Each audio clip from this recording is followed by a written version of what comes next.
예, 추위가 가시는 것 같아요. 따뜻한 숲을 이렇게 먹은 것처럼 이렇게 영혼이 따뜻해지는 것 같습니다.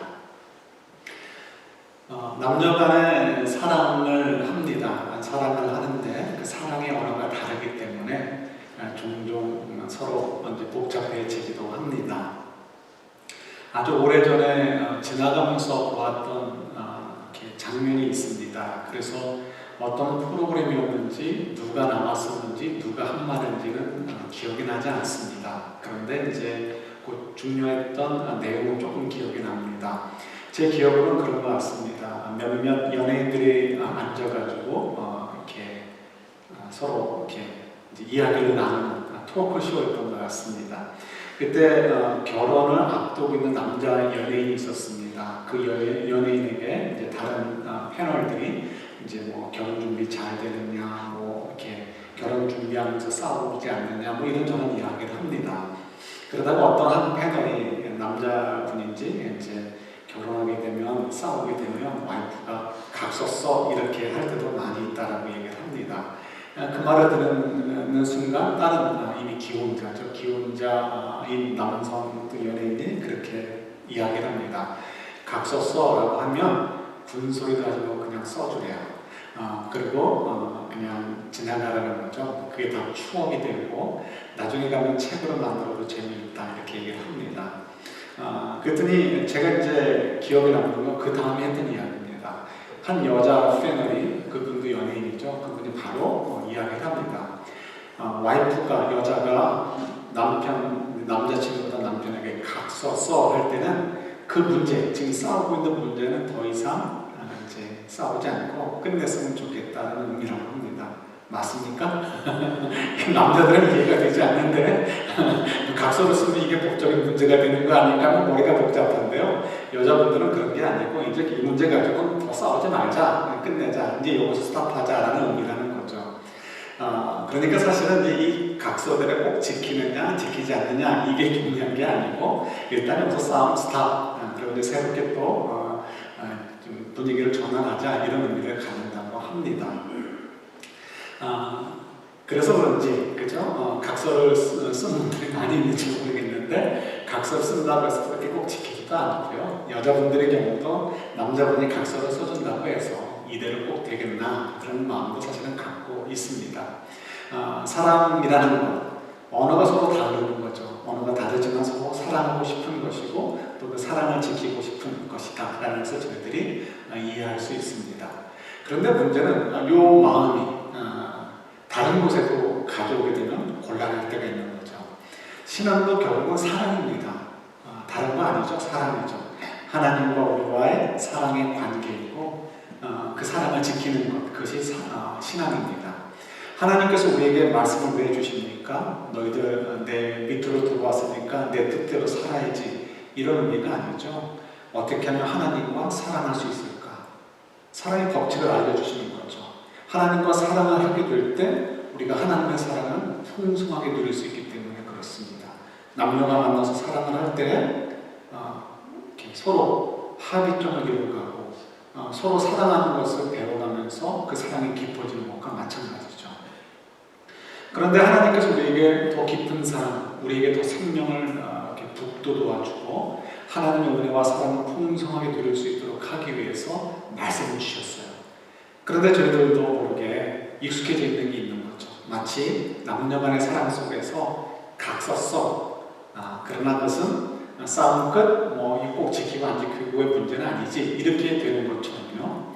저희들도 하나님의 말씀, 오케이, 내가 받지? 하지만 사랑의 각서처럼 꼭 지켜야 되고 안 지켜야 되고 그런 건 아니지, 이런 생각들이 우리들 속에 있다는 것입니다.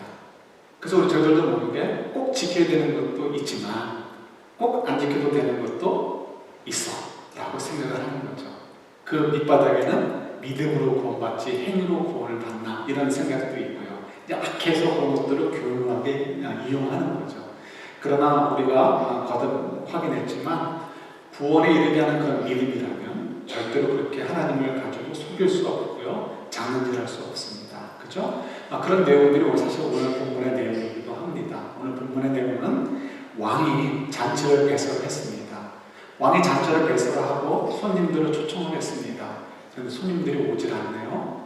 손님들이 오지 않으면 뭐 바쁘니까 오지 않겠지 이렇게 지나갈 수 있는 문제인가? 그렇지 않죠.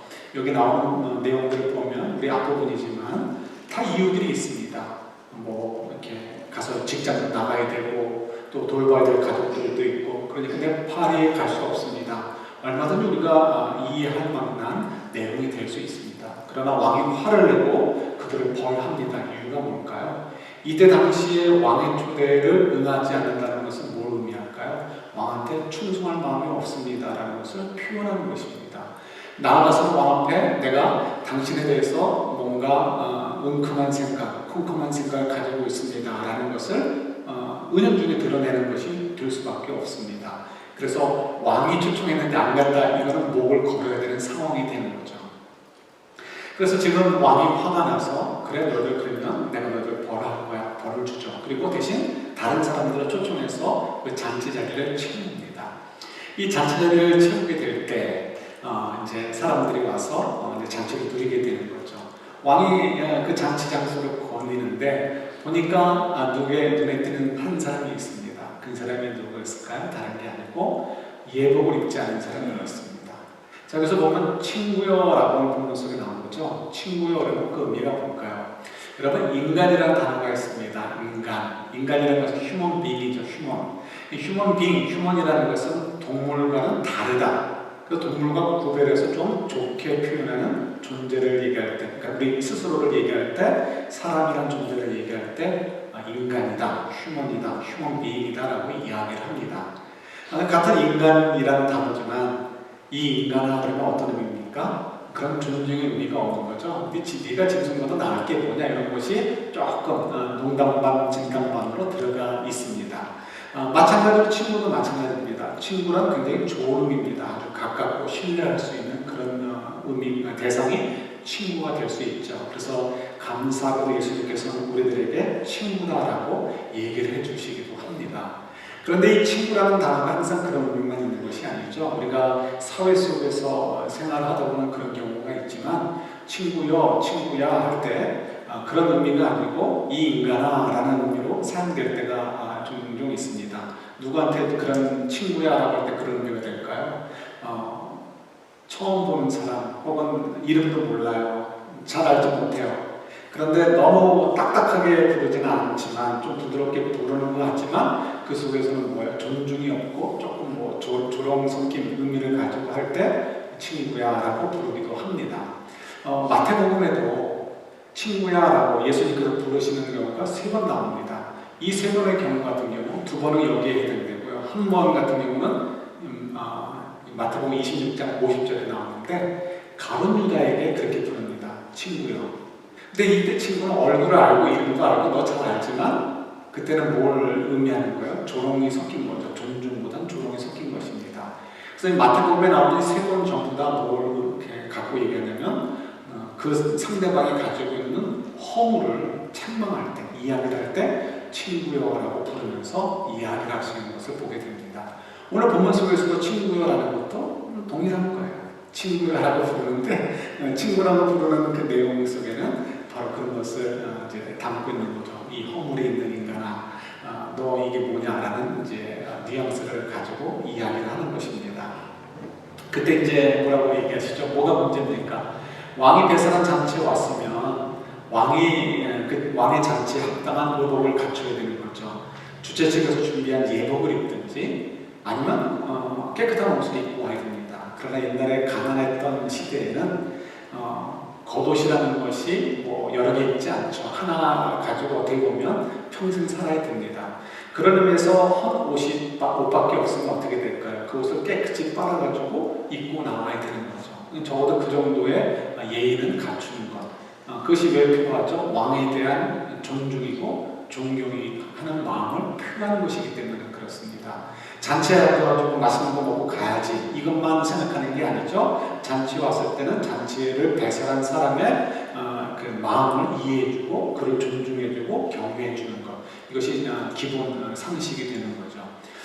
이 말씀을 왜 예수님께서 마태복음 22장에서 하셨을까요? 그게 중요한 거죠. 왜 이 말씀을 하셨을까? 예. 이유는 이때 당시에 유대인들이 문제했었기 때문에 그렇죠. 예수님께서 오늘은 이런 말, 내일은 저런 말 그냥 내키는 대로 하시는 게 아니고요. 의도가 있게 말씀하셨고요. 마태도 이 마태복음을 저작하면서 생각나는 대로 막 쓴 게 아니죠. 성령의 인도하심을 따라 흐름이 있게 기록해 놓은 것입니다. 지금 여기서 얘기하시려고 하는 것은 유대인들이 말로는 하나님을 사랑한다라고 막 떠듭니다. 행동으로, 겉모습으로도 하나님을 경외하고 존중한다고 열심을 냅니다. 그래서 예를 들어서 기도도 열심히 하고요. 하루에 3번씩 기도하죠. 그리고 또 이렇게 열심히 봉사하고 열심히 제사 예배드리고 합니다. 우리랑 비슷하죠. 그런데 하나님께서는, 예수님께서는 그들의 속마음을 보시죠. 근데 그들의 속마음은 어떻다고요? 겉으로는 하나님을 사랑하고 경외하는 것 같지만 속마음은 아니다 이거죠. 속마음은 하나님을 경외하거나 존중하는 마음이 없고 사랑하는 마음이 없다. 그래서 지금 이 말씀을 얘기하고 계시는 것입니다. 많은 사람들이 하나님의 초청을 받았지만 너희들도 다 그런 자들이지만 너희들이 하나님을 존중하고 경외하고 사랑하는 마음이 없다면 내쫓기게 될 거야. 지금 이 말씀을 하시는 거죠.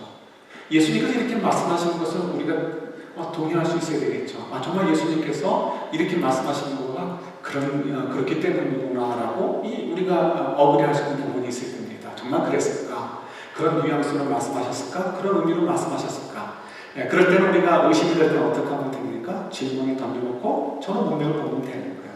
22장과 23장을 보면 여기에 대한 이야기들이 이렇게 서로 고리처럼 연결되어져 있습니다. 예를 들어서 15절부터 22절을 보면 이런 이제 그 질문을 주고받죠. 예수님을 시험을 빠뜨리게 하려고 의도를 가지고요. 질문들을 막 계속해서 던집니다. 그 중에 질문이 이거죠. 예수님, 우리가 가이사에게 세금을 드리는 것이 옳습니까? 옳지 않습니까? 라고 묻습니다. 가이사에게 세금을 준다라는 것은 뭐예요? 가이사는 황제죠. 황제에게 세금을 준다. 그리고 황제한테 직접 주는 거 아니죠. 로마 제국에게 세금을 낸다. 그런 의미죠. 로마 제국에게 세금을 낸다는 것은 뭐냐면 로마 제국을 인정하느냐의 문제가 됩니다. 지금 이 유대인들 사이에서는 우리는 다윗의 왕가의 자손들이다. 그래서 우리는 지금 잠깐 로마에서 압제를 받지만 곧 하나님의 심판이 로마 제국에 임할 것이다. 그리고 우리는 독립국가로서 다시 일어나게 될 것이다라는 기대를 잔뜩 가지고 있었습니다. 그래서 그때 당시에는 메시아가 많이 발생을 하는데 가짜 메시아들이죠. 그 메시아 사상이 막 불붙고 있었습니다. 그런 상태인 거죠. 그러니까 지금 백성들은 크게 두 패로 갈리는 거죠. 하나는 로마 제국을 인정해주고 로마 제국의 통치에 순응하자, 세금 낼 건 내자, 이런 쪽이 이제 이 한 부류가 될 수 있고요. 암만 해도 좀 더 경제적으로나 사회적으로 자리가 잡힌 사람들, 자기 것을 지켜줄 것이 있는 사람들, 이런 사람들이 거기에 해당되겠죠. 반대로 또 한 부류는 그렇지 않습니다. 절대로 그럴 수 없다. 어떻게 우리가 이방인들의 통치를 받을 수 있겠느냐? 우린 그럴 수 없다라고 하는 또 다른 부류가 있었습니다. 암만 해도 별로 이렇게 경제적으로 이렇게 키울 거나 지켜야 될 것이 별로 없는 사람들, 사회적으로 뭐 누리는 지위가 별로 없는 사람들, 그리고 거기다가 플러스 바리새인들이 여기에 해당이 되었습니다. 여러분 어떻게 대답하면 될까요? 여러분들에게 말씀을 드렸지만 그때 예수님이 대답을 하시죠. 이 세금을 내는 동전 있죠. 가이사가 세계적인 그 동전을 보여줍니다. 그리고는 이 동전을 향해서 동전을 보면서 얘기하는 거죠. 가이사의 것은 가이사에게, 하나님의 것은 하나님에게.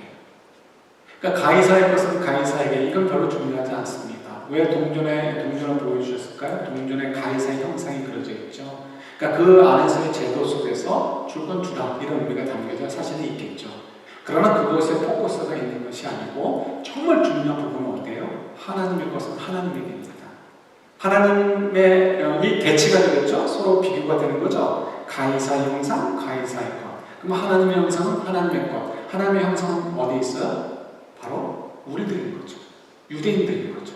우리가 하나님의 형상으로 창조되었잖아요. 그래서 가이사의 것은 가이사의 것이라. 그럼 세금은 일상의 삶에서 한 부분에 지나지 않습니다. 그거 중요하지 않습니다. 정말 중요한 건 뭐예요? 우리 삶 전체.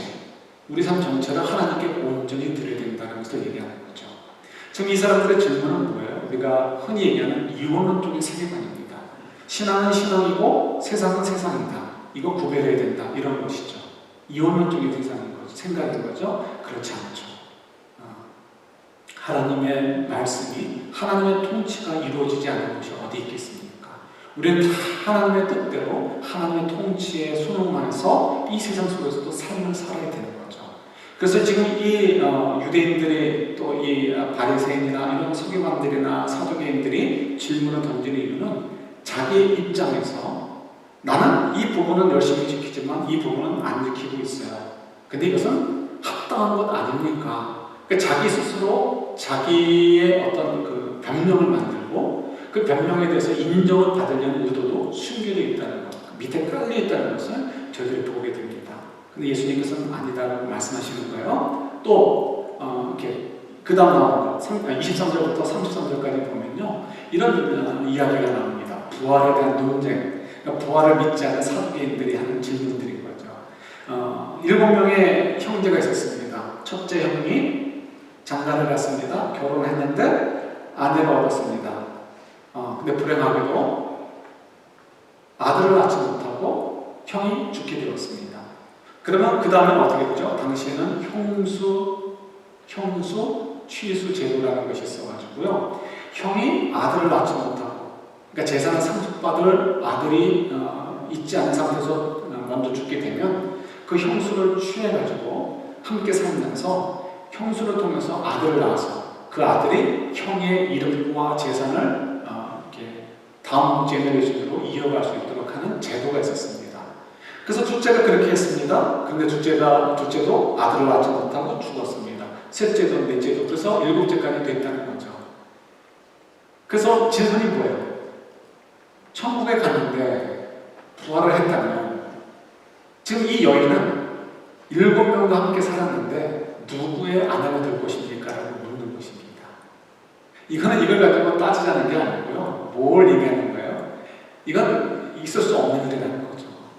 그럼 이 사람들의 주장은 뭐냐면 자기들이 경험한 것들, 자기들이 알고 있는 얄팍한 지식들, 자기들이 생각하는 이성적인 판단, 논리, 이런 근거들 속에서 이야기되어지고 증명되어지고 확인될 수 있는 것 외에는 믿을 수 없다는 거예요. 그런 것들은 믿을 수 없다. 그러니까 부활도 믿고, 이게 말이 되느냐? 이 여인이 누구랑 살겠느냐? 그런 이 복잡하고 이 엉뚱하다는 일은 있을 수 없다. 그러니까 결론은 부활은 없다. 그러니까 하나님 말씀은 다른 건 믿겠는데 부활에 대한 말씀은 내 이성과 세상의 이치와 맞지 않기 때문에 믿을 수 없다. 이런 식으로 거부하는 것이죠. 그래서 이성적으로 판단하는 것. 하나는 이론적인 생각으로 하나님 말씀을 나누려고 했던 것. 또 하나는 이성적인 판단으로 하나님 말씀을 나누려고 했던 것을 보게 됩니다. 근데 이제 예수님께서 말씀하시는 거죠. 아니라는 거죠. 그래서 이 장차에 간 사람이 의복을 입어야 되는 것처럼, 하나님을 경외해야 되는 것처럼 그런 마음을 가져야 되는 것을 지금 말씀하고 계세요. 조금만 더 연결하도록 할게요. 그래서 그 뒤에 가면 어떤 말씀이 있습니까? 이 예수님께서 34절부터 40절 사이에 이런 또 질문을 받았습니다. 예수님, 어느 율법 중에 어느 계명이 가장 큽니까? 라고 묻습니다. 그때 예수님은 뭐라고 대답하시죠? 하나님을 사랑하라, 이웃을 사랑하라. 사랑하는 것이 제일 중요하다고 얘기합니다. 근데 사랑이라는 그것은 뭐죠? 사랑한다면 하나님을 존중하고 경외하는 거죠. 내가 정말 하나님을 사랑한다면 정말 가장 작아 보이는 것들조차도 소홀히 할 수 없습니다. 그것조차도 존중해야 되고 하나님을 경외해야 되기 때문에 그 말씀도 소홀히 하지 않고 지킬 수밖에 없는 거죠. 그래서 우리 신명기서 6장 5절에 보면 6장 4절에 쉐마 이스라엘아 들어라 하면서 이어지죠. 그래서 5절에 보면 너는 마음을 다하고 뜻을 다하고 그 다음에 뭐예요? 힘을 다하여 주 너희 하나님을 사랑하라라고 말씀하시죠. 그러니까 마음을 다하고 뜻을 다하고 힘을 다하여, 이건 계속해서 반복해서 강조하는 거죠. 그러니까 생명을 다해서 목숨을 걸고 최선을 다해서 하나님을 사랑하라는 거죠. 여기에는 요거는 되고 요거는 아니고, 요거는 내가 하고 요거는 순종할 수 없고, 이런 거가 없는 것입니다. 하나님의 말씀을 그대로 받고, 하나님 말씀은 모든 것들을 하나님을 존중해야 되는 부분이기 때문에, 경외해야 되는 부분이기 때문에 다 믿겠습니다. 다 신중하겠습니다. 이것이 담겨져 있는 것입니다. 그래서 예수님께서도 그 얘기를 지금 계속해서 말씀하시죠. 우리 성경을 하나 준비했습니다. 우리 마태복음 5장 말씀 한번 같이 보도록 할게요. 마태복음 5장 17절부터 19절까지의 말씀입니다. 우리 같이 하겠습니다. 내가 율법이나 선지자를 폐하러 온 줄로 생각하지 말라. 폐하러 온 것이 아니요 완전하게 하려 함이라. 진실로 너희에게 이르노니 천지가 없어지기 전에는 율법의 1.1획도 결코 없어지지 아니하고 다 이루리라. 그러므로 누구든지 이 계명 중에 지극히 작은 것 하나라도 버리고 또 그같이 사람을 가르치는 자는 천국에서 지극히 작다 일컬음을 받을 것이요 누구든지 이를 행하며 가르치는 자는 천국에서 크다 일컬음을 받으리라. 아멘. 여기서 보면 예수님께서 이 땅에 오셔서 율법이나 선지자를 폐하러 온 줄로 생각하는 사람들이 있는데 아니라는 거죠. 이 폐한다는 것은 없앤다는 것입니다. 당시에 유대인들 랍비들이 어떻게 가르쳤냐면요, 너희들이 만약에 어떤 말씀을 순종하지 않는다면 너희는 그 말씀을 폐하는 것이야, 그 말씀을 없애는 것이야 라고 가르쳤습니다. 그러니까 예수님께서 이 말씀하신 것은 나는 어떤 말씀도 이건 중요하니까 꼭 지켜야 되고 이 말씀은 중요하지 않으니까 안 지켜도 돼, 이런 생각은 전혀 없다는 것을 말씀하시는 거죠. 그래서 1.1획도 없어지지 않을 것이다. 이 말씀은 뭐예요? 어떤 율법의 어떤 내용도 하나님 말씀이나 예수님 말씀 가운데 어떤 부분도 조항처럼 돼가지고요, 죽은 조항처럼 돼서 별로 중요하지 않은 것, 이런 것은 없을 것이라는 것입니다. 그러니까 모든 말씀은 이 말씀이 중요하고 저 말씀이 더 중요한 것 없이 모든 말씀은 다 중요하다라고 말씀을 하시는 거예요. 그러면서 이렇게 작은 것이라도 잘 지키는 사람, 누가 봐도 이건 작은 것이다, 이 작은 계명이다라고 생각되는 것조차도 잘 지키는 사람은 어떻다고요? 하나님 나라에서, 천국에서 큰 자들하고 얘기를 하십니다. 왜 그럴까요? 하나님 나라에서 큰 자, 왜 하나님 나라에서 클까? 이 작은 것에도 마음을 쏟아가지고 정성을 쏟아서 지키려고 애쓰는 이유는 뭐예요? 작은 것까지도, 내 마음이 덜 가는 것까지도, 소홀히 여길 수 있을 만한 것까지도 하나님을 존중하기 때문에 지키려고 발버둥 치는 거죠. 하나님을 경외하고 사랑하기 때문에 발버둥 치는 거예요. 하나님을 그렇게 사랑하는 마음이니까, 그렇게 사랑하는 영혼이니까 당연히 천국에서 크다라고 말씀하십니다. 이 세상에서 어떤 기준으로 이 세상이 업적으로 크고 낮은 게 아니고요, 천국에서는 하나님을 사랑하는 마음이 얼마나 크고 작느냐에 따라서 크다 작다라고 나뉘어진다라고 말씀하시는 거죠. 그래서 우리가 이 자그마한 부분도 잘 지켜야 됩니다. 이거 사랑에 대해서 조금 더 설명을 드리도록 할게요.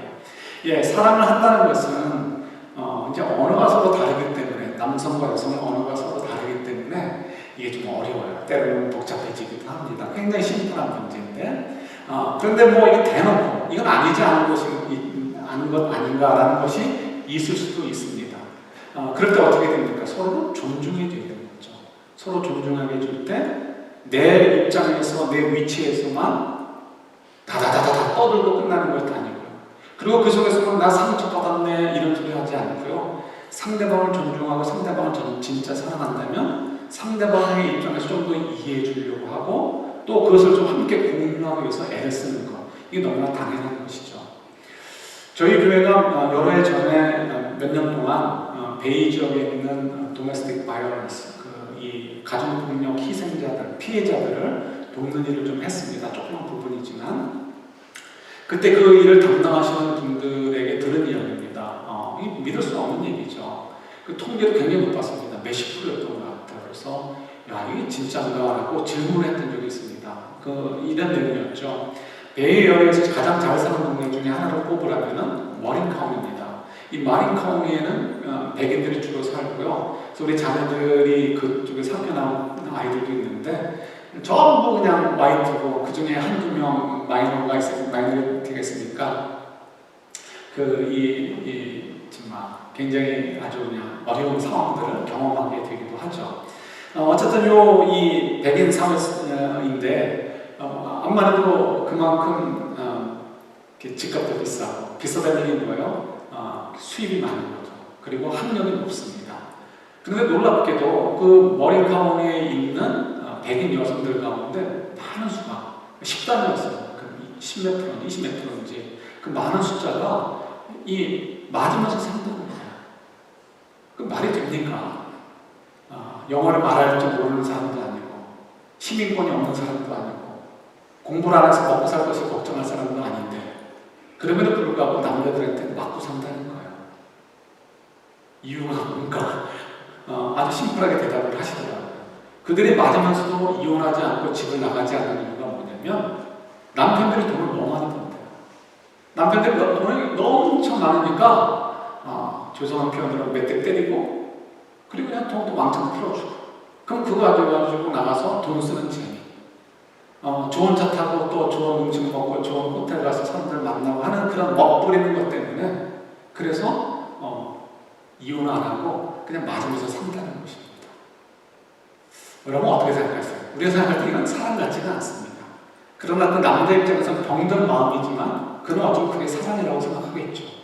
내가 좀 때리지만 내가 한 번 때릴 때마다 권투 선수보다 더 많은 돈 받게 해주지 않느냐, 펀치 안 된다면 몇천 원씩 주고 몇만 원씩 주면 되는 거 아니냐, 이런 식으로 생각하면서 이거 돈이 큰 거지 매 맞는 게 작은 거냐 이런 식으로 생각할지도 모르겠습니다.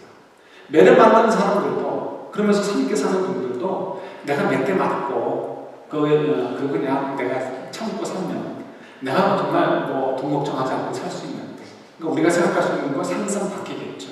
이런 걸 가지고 살 수도 있는 것 같습니다. 그런데 이거 가지고 우리가 정상적으로 사랑의 관계다라고 얘기하지 않습니다. 큰 거 줬으니까 작은 거 조금 뭐 좀 소홀해도 되는 거 아닐까? 이거 성립이 되지 않죠. 큰 거 작은 거 뭐 사람마다 다를 수 있습니다. 그러나 중요한 건 변하지 않는 건 뭐예요? 존중하는 마음입니다. 내가 아내를 존중하고 내가 남편을 존중한다면 어떻게 그럴 수 있겠습니까? 그럴 수 없는 거죠. 마찬가지로 하나님과 저희의 관계도 마찬가지입니다. 신앙은 다른 거 없습니다. 사랑입니다. 사랑. 그래서 하나님과 우리의 사랑의 관계고요. 우리가 하나님과 사랑의 관계가 깊어질수록 하나님의 그 은혜를 풍성하게 누릴 수 있기 때문에 생명력이 막 커지기 때문에 하나님께서 요구하시는 거예요. 나를 사랑해라. 나를 사랑해라. 하나님이 외로워서가 아니에요. 하나님이 뭐 재미가 없어서가 아니에요. 하나님이 우리를 사랑하셔서 우리에게 생명을 주시고 우리에게 은혜를 주시기 위해서 불러주시는 거죠. 사랑해라. 사랑해라. 그래서 아까 얘기했던 신명기 6장 5절 같이 마음과 뜻과 정성을 다해서 힘을 다해서 주 너의 하나님을 사랑하라 라고 말씀하신 이유가 거기에 있습니다. 괜히 뭐 질투하는 마음이 강해서가 아니고 그 하나님의 질투는 뭐예요? 사랑을 지켜서 우리가 하나님의 은혜를 놓치지 않고 하나님의 그 생명력 속에서 살 수 있도록 하기 위함인 거겠죠. 그래서 이 사랑이라는 거 굉장히 중요합니다. 그래서 우리가 하나님을 사랑해야 되는데 그러기 위해서 어떻게 우리는 하나님을 경외해야 되는 거죠. 경외하고 존중하는 마음 없이는 하나님을 사랑할 수 없습니다. 상대방을 존중하는 것, 하나님께는 존중이라는 말이 경외한다는 것과 같은 동의어로 얘기될 수 있죠. 그러니까 하나님을 존중한다는 것은 하나님을 두려워하고 떨리는 마음으로 받들어 섬기는 것, 인정해드리는 것, 그것이 또한 포함이 됩니다. 이런 것들이 다 사랑이 되는 거죠. 그래서 우리 누가복음 16장 10절에 보면 이런 말씀이 있습니다. 우리 누가복음 16장 10절 말씀 한번 같이 보도록 할게요. 누가복음 16장 10절 말씀입니다. 같이 봤습니다. 지극히 작은 것에 충성된 자는 큰 것에도 충성되고 지극히 작은 것에 불의한 자는 큰 것에도 불의하니라. 누가 작은 것에 충성되는 거죠? 하나님을 경외하는 자들, 하나님을 존중하는 자들, 그런 자들이 큰 것에도 사실은 이렇게 충성될 수 있다는 거예요. 작은 것에 불의하고 큰 것에 충성한다? 이건 얘기가 되지 않는다는 거죠. 왜냐하면 하나님을 존중할 때, 하나님을 경외하는 마음이 있을 때 이 작은 것에도 충성할 수 있는 건데 그것이 없는 상태라면 큰 것에 대해서 어떻게 충성한다고 얘기할 수 있냐 이거죠. 겉으로는 그래 보여도 실제로는 아니라고 말씀하시는 거예요. 이해가 되십니까? 예. 우리가 여기에 너무 약해요. 이 부분이 참 약한 거죠. 그래서 우리가 하나님 앞에서 하나님 나라에서 큰 자가 되기 위해서 어떻게 해요? 우리가 이 두 마음 품으면 안 되는 것이고요. 큰 것만이 아니라 작은 것에서 내가 하나님을 존중하고 경외하고 있느냐 아니냐를 확인해야 되는 거죠. 그렇지 않다면 뭐가 되는 거야? 나는 사실은 당시의 유대들처럼 하나님의 잔치에 초대받아가지고 좋다고 하지만 곧 쫓겨날 인생이 지나지 않는다는 거야. 주님의 말씀이니까. 그죠? 내 생각으로는 내가 굉장히 의로운 것 같아요. 그런데 내가 조그만 것은 이 정도야? 뭐 이렇게 생각하는 것들이 있을 수 있는데 아니라는 거죠. 이런 자들은 설사 하나님 나라에 들어가도 지극히 작은 자고요. 하나님 나라에서 큰 자는 작은 것에서도 충성스럽게 지키려고 하나님을 존중하고 사랑하는 자다라고 말씀하십니다. 여러분 CBS 방송국 아시죠? 기독교 방송국인데 제가 이제 가끔 가다가 유튜브에서 짤이라고 그러죠. 이렇게 토막으로 좀 보는 것들이 있습니다. 그 중에 잘 믿고 잘 사는 법이라는 잘잘법이라는 프로그램이 있습니다. 보시는지 모르겠어요. 굉장히 좋아요. 그래서 여러분 보시면 좋습니다. 뭐 짧아요. 근데 잘 믿고 잘 사는 법에서 강의를 하는데 어떤 분 강의는 이건 천재다. 어떻게 이렇게 설명을 할까? 좀 그런 생각이 들 정도로 아주 이렇게 좋은 강사들이 나와서 하십니다. 그 중에 이제 한 성렬 교수님, 고려대 심리학과 명예 교수님이래요. 그러니까 제 생각에 고려대에서 이제 심리학과에서 가르치시다가 은퇴하신 교수님 같아요. 이분이 강의를 하십니다. 내용이 뭐냐면 중년인데 이성에 대한 관심이 자꾸 커지는데 어떻게 하면 좋겠습니까? 라는 질문에 대한 답이었습니다. 뭐 중년이라고 이성에 대한 관심이 생기는 건 뭐가 문제가 될까? 이렇게 생각이 들 수 있는데요. 이분이 이제 상담하면서 가진 내용이겠죠. 그 내용을 들어보면 좀 다르구나 하는 것을 느껴볼 수 있었습니다. 여러분 통념상, 사회적인 통념상 젊음이 좋습니까? 나이 드는 것이 좋습니까? 누구나 다 젊은 것이 좋다고 합니다. 그래서 젊음의 예찬, 그죠? 그런 이렇게 글들이 있는 것처럼 그래서 우리들도 나이가 들어가면 들어갈수록 나는 젊은 사람들을 좋아해. 젊은 사람들과 어울리는 걸 좋아해. 이유가 뭐예요? 나는 늙어가고 있다는 것을 부정하고 싶은 거예요. 특히 중년 같은 경우는 그렇다고 합니다. 중년 같은 경우는 젊으면서 이제 이렇게 늙음으로 전이되는 과정에 있는 사람들인 거죠. 이 과정 내에 있는 사람들이기 때문에 본능적으로 나는 아직 젊어, 나는 아직 늙을 때가 아니야, 이런 것이 발동을 한다고 합니다. 그래서 이 발동이 있다 보니까 나는 젊어라는 자기 생각을 자꾸 이렇게 강화하기 위해서요, 내가 젊다는 것을 증명하고 싶어 한대요. 근데 그 증명하는 방법은 뭐가 있을까요? 젊음을 증명하는 것 중에 가장 좋은 게 뭐예요? 이성으로부터 관심을 갖는 것입니다. 그래서 이성으로부터 관심을 받으려고 애를 쓰고 또 관심을 갖게 돼요. 근데 이성에 관심을 갖는 건 좋은데, 그럼 뭐 아내한테 혹은 남편한테 또 관심을 가지려고 하면 되잖아요. 그러면 뭐 문제가 되지 않는데, 문제는 뭐냐면 이때 이성은 내가 모르는 사람이어야 된대요. 그 전까지 몰랐던 사람. 이때 이성은 집 안에 있는 이성이 아니고 집 밖에 있는 이성이라는 거죠. 그래서 집 밖에 있는 이성에게 관심을 갖게 되고 그 사람으로부터 이성적인 매력을 느끼도록 해서, 그래서 내가 아직 젊다라는 것을 증명하고 싶어하는 사람들이 그렇게 많이 있대요. 근데 저는 이 이야기를 들으면서 솔직히 깜짝 놀랐습니다. 지금 이 강의는 KBS나 MBC나 이런 데서 하는 게 아니고 세큘러에서 하는 게 아닌 거죠. 세속방송이 하는 게 아니고 어디 방송이요? 기독교 방송에서 하는 거예요. 기독교 방송에서 이런 강의를 한다는 것은 교회들 속에 이런 문제가 있다 없다? 있다라는 거죠. 그것도 심각하다는 거예요. 그러니까 이런 것을 애둘러서 이런 식으로 지금 교육하면서 이런 유혹이 올 때 잘 넘겨야 됩니다라는 것을 좀 가르쳐 주려고 강연을 하는 거예요. 그러니까 저는 이거를 들으면서 깜짝 놀랐어요. 그 정도인가 싶은 거죠. 자, 어쨌든 그런 이제 유혹이 들어올 때, 이제 사람들이 들어올 때 그거를 놀라지 말아라는 거예요. 그건 지극히 본능적이고 당연한 것이니까. 물론 100명이면 100사람 다 그런 건 아니지만 많은 사람들이 그렇다는 거죠. 그럴 경우 놀라지 말고 그때 어떻게 이 문제를 처리할 것인가, 이게 이제 우리에게 필요한 지혜다, 이런 것입니다.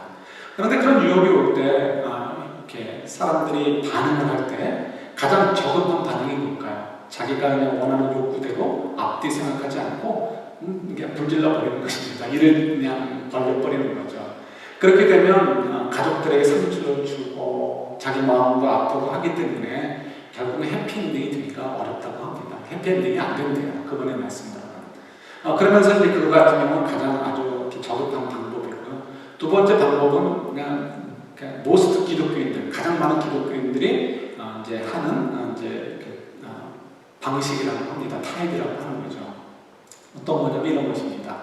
자기가 그런 요구가 나오는데 솟구치는데 그 요구를 누르는 것입니다. 내가 이렇게 하면 상처들을 사람들이 받게 되고, 또 이분은 그냥 영적인 건 얘기하지 않지만 우리가 다 믿음을 갖고 있는 사람들이잖아요. 그러니까 그냥 하나님이 미워하실 거야, 이뻐하지 않으실 거야, 하나님 앞에서 벌 받지, 이런 생각이 들죠. 그래서 억누릅니다. 그러니까 잘하는 것이죠. 근데 이것도 아주 보급하는 것이 아니고 중간 정도밖에 되지 않는다는 거. 왜 그러냐? 이렇게 억누르면 이 억눌러져 있는 그 욕구가, 에너지죠. 이 욕구가 해소가 돼야 되는데 해소가 안 된다는 거예요. 그럼 이 욕구를 해소하지 않으면 어떻게 될까요? 그럼 결국 그것이 다른 방법으로 폭발한다는 것입니다. 이 에너지가 나온다는 거죠. 사용하게 되어지죠. 어떻게 되냐면 이렇게 얘기를 합니다. 사람들이 이제 내가 그 욕구를 눌렀어요. 욕구를 눌렀으면 어떻게 생각하겠습니까? 야, 스스로 생각할 때 나는 믿음이 좋네, 이런 생각을 하게 되죠. 그래서 자기를 의인화한다고 합니다. 자기를 의인화하니까 그 다음에는 나는 믿음이 좋은 사람이라 생각을 하게 되어지고 자기 스스로 자만에 빠지게 되죠. 그렇게 되면 다른 사람들이 연약한 모습을 볼 때 어떤 생각이 들까요? 그 사람들을 판단하게 되어집니다. 그래서 그분의 이 교수님의 표현으로는 과도하게 비난한다고 이야기합니다. 과도하게 비난한다. 우리도 사실은 다른 부분에서 연약한 부분이 있어요. 그런데 이거 하나 내가 잘했다고 해서 내가 지금 굉장히 믿음이 좋은 것으로 생각을 해서 다른 사람들을 비판하게 된다고 얘기합니다. 그래서 이분의 말이 거의 워딩 그대로, 제가 가능하면 외우려고 노력을 했는데요. 워딩 그대로 얘기하면 이렇습니다. 그래서 교인끼리 모였을 때 교회 안에서 비난하는 말이 제일 많고 남을 흉보는 말이 제일 많이 있다는 거예요. 세상보다 더 많이 있다는 거예요. 교회 안이 교인들끼리 모였을 때 뒷담화를 더 많이 한다는 거죠. 왜요? 나는 믿음이 좋은 사람이니까. 자, 근데 생각해 보세요. 여러분, 어떤 사람이 그렇게 이성적인 유혹을 이겼다고 했을 때, 야, 정말 장하다, 믿음 좋다, 칭찬할 수 있다라고 생각할 수 있습니다. 얼마나 큰 유혹을 이겨냈습니까? 그런데 뒤에 가서 자기 교만에 빠져가지고 다른 사람들을 속삭이는 아기도 못하면서 판단하고 또 비난하고 흉보고 뒷담화하면 이 한국교회가 이게 제일 많다고 얘기를 하는 거예요. 근데 어쨌든 간에 그 뒷담화를 한다면 이거는 죄예요, 죄가 아니에요. 예수님께서 판단하지 마라, 사랑하라, 욕하지 말라, 미워하는 것도 살인이다라고 얘기하시잖아요.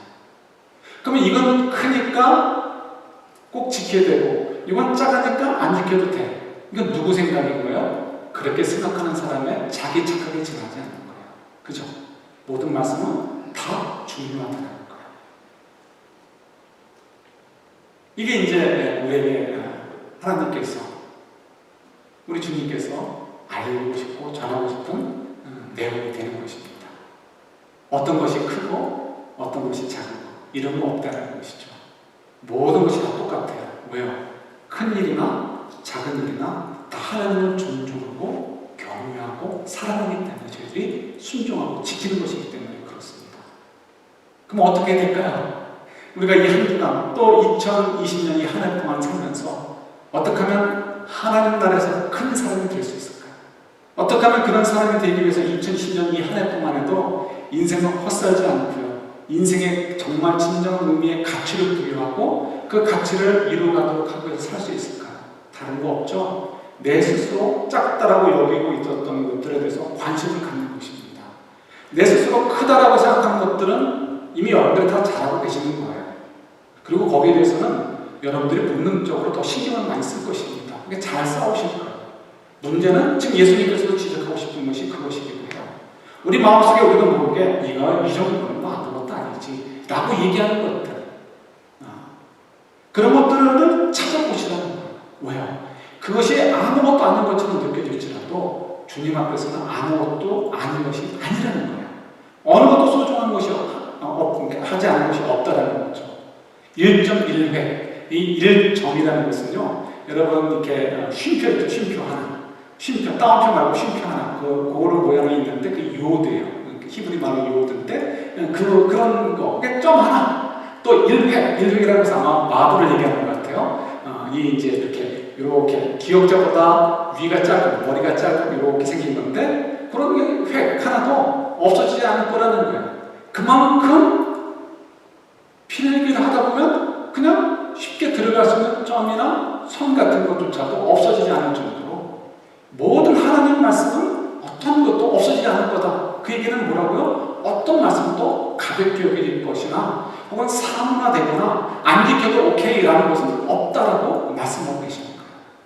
자, 그러기 위해서 어떻게 해요? 내가 지금 중요하지 않지, 이 정도면 아무것도 아니지 라고 생각하고 있는 것이 무엇인지 돌아봐야 되는 거예요. 주로 이것은 우리의 경제적인 것과 관련이 있을 수 있어요. 오늘 장로님 기도해 주신 것처럼 부주의는 섬길 수 없는 것처럼 그것과 연결될 수 있어요. 근데 이것도 좀 챙겨야 되니까 어떻게 해요? 우리 이원원 쪽으로 생각을 나누는 거죠. 그런데 하나님께 이만큼 드리면 이 정도가 누군가 주시겠지. 이런 것들이 있단 말이에요. 얼마든지 부정하고 얼마든지 속이고 얼마든지 다른 사람에게 해를 끼치더라도 내가 이익을 얻고 그 이익을 중에서 일부를 띄워서 하나님께 드리면 오케이. 이런 생각들, 그런 것들이 있을 수 있는 거예요. 또 21세기의 가장 큰 것 중에 하나가 뭐예요? 감정입니다. 내가 마음대로 내 감정에 충실하려고 하는 것들, 부부간에도 마찬가지고 부모와 자녀간에도 마찬가지고. 근데 이런 것들이 전부 다 주의 말씀과 너무나 이렇게 배치가 되는 것들이 너무 많이 있는 거죠. 이런 것들, 내 스스로 자기 위에 빠져가지고 이렇게 겨무등개가 똥등개 내 눈에 있는 들보를 보지 못하느냐 하는 것처럼 다른 사람들의 사정을 알지도 못하면서 다른 사람을 험담하고 비난하고 뒷담화하고 하는 것들, 이런 것들은 다 뭐라고요? 주님의 마음을 아프게 하는 것들이고, 이런 것들은 어느 것과 비교해도 작은 것이 아니라 하나님 말씀에 정말 배치되는 심각한 문제라는 걸 기억해야 되는 거죠. 각 사람마다 큰 것, 작은 것이 다 다릅니다. 그래서 제가 이것은 큰 거고 이것은 작은 것입니다라고 얘기 못해요. 여러분들이 판단하셔야 되는 거예요.